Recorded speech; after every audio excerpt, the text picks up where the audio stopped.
Hi, it's Miss Orhan here, and I'm going to read you chapters 8, 16 Islets. Sometimes Bat wished that Janie went to his school because it would be kind of neat to see her in the hallways and at lunchtime. But most of the time, he was glad that his school was something he didn't have to share with her. Janie attended the Robert E. Willett Elementary School, but this was her last year. Next fall, she would be going to junior high school. Bat went to a private school. It had smaller classes than the public school, and his parents thought it was a better fit for him, which was fine with Bat.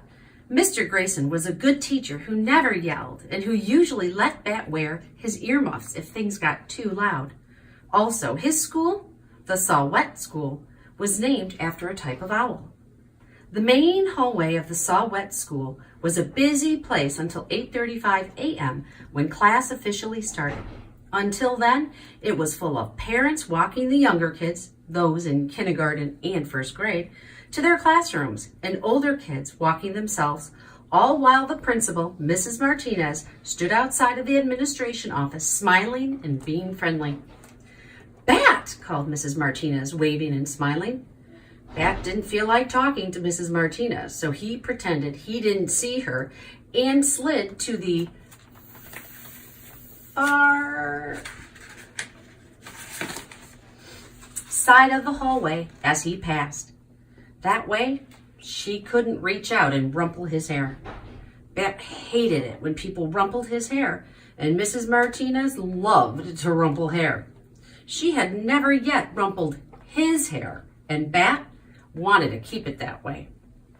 Bat liked the main hallway better when all the other kids were in their classrooms.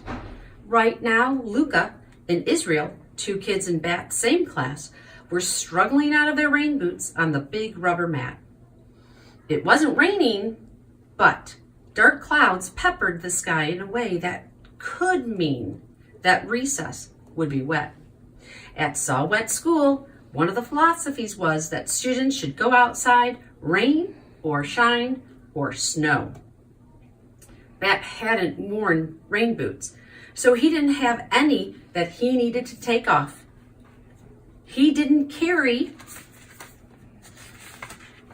an umbrella either, because the Saw-Whet School didn't allow them in the hallways or classrooms, which Bat agreed was a wise decision. He skirted around a kindergartner whose mother was kneeling in front of him, holding a tissue to his nose. "Blow," she said, and he dodged between a couple of big kids, sixth graders, who were tossing a small red rubber ball back and forth. "Balls are supposed to be kept outside," Bat told the slightly smaller of the two big kids, a boy he recognized by the red glasses he wore. "Not this ball," said the boy. "This is a special ball." Then he threw the ball over Bat's head to the other kid, a very tall girl who caught it expertly with one hand and laughed. "It looks like a regular ball," Bat said. "It's not a regular ball," said the boy with the red glasses. Bat had a weird feeling in his stomach, like the boy was tricking him. He didn't know what to say. Just then, Luca and Israel came by without their rain boots. "Hi, Bat," said Israel. "Do you think it'll rain?" "Maybe," said Bat. "Well, eventually, yes. But today, maybe." Relieved, Bat watched the two big kids move away toward their classroom, still tossing the ball. "What do you think was special about that ball?" he asked Israel. "Nothing," said Israel. Then Miss Kiko came out of the kindergarten room and rang her handbell. It made a gentle tinkling sound, way better than the harsh, painful scream of Janie's electric school bell system, which Bat had heard last year during a school play he'd gone to watch.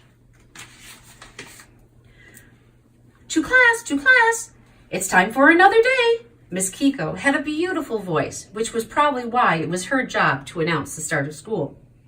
Bat followed Luca and Israel into Mr. Grayson's third grade classroom.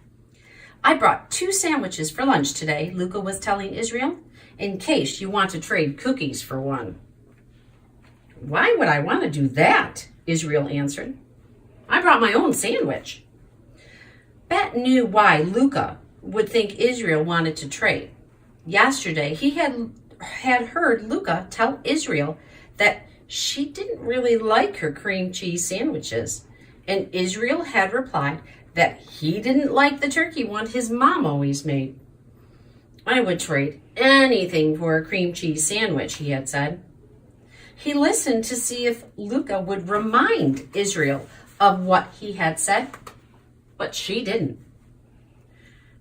"Probably Israel was just being nice," Bet interjected, "to make you feel better about bringing cream cheese sandwiches to school every day." "He probably didn't really want your sandwich." Israel turned around. His face was red and his eyebrows pointed toward each other, making a wrinkly crinkle in his forehead. "Dude," he said to Bat. Bat waited for Israel to say more, but he didn't. Just that one word, dude. Then Luca started crying, and she shoved past Bat to go into the hallway. He watched her run into the girls' bathroom. Mr. Grayson came over. He was wearing his bright orange tennis shoes today. Bat liked it when he wore those shoes. It was like he was wearing suns on his feet. "What's the problem, friends?" he asked. "Bat embarrassed Luca," Israel said, really loudly, making Bat wish he had his earmuffs. They were in his backpack, on his back. "I'm sure you didn't mean to embarrass her, did you, Bat?" asked Mr. Grayson. There were 16 eyelets on each of his shoes, Bat counted. 8 on the left side, 8 on the right side. That made 32 eyelets. "Bat, can you look up at my face?" Mr. Grayson asked. Bat shook his head. 32 eyelets. His own shoes had half as many. 16 eyelets, 4 on each side of each shoe. Mr. Grayson sighed. "Okay, Bat, go sit at your table." Bat wondered if anyone in the class had more eyelets in their shoes than Mr. Grayson. He kept his eyes on shoes as he walked through the classroom. Nope, no one did.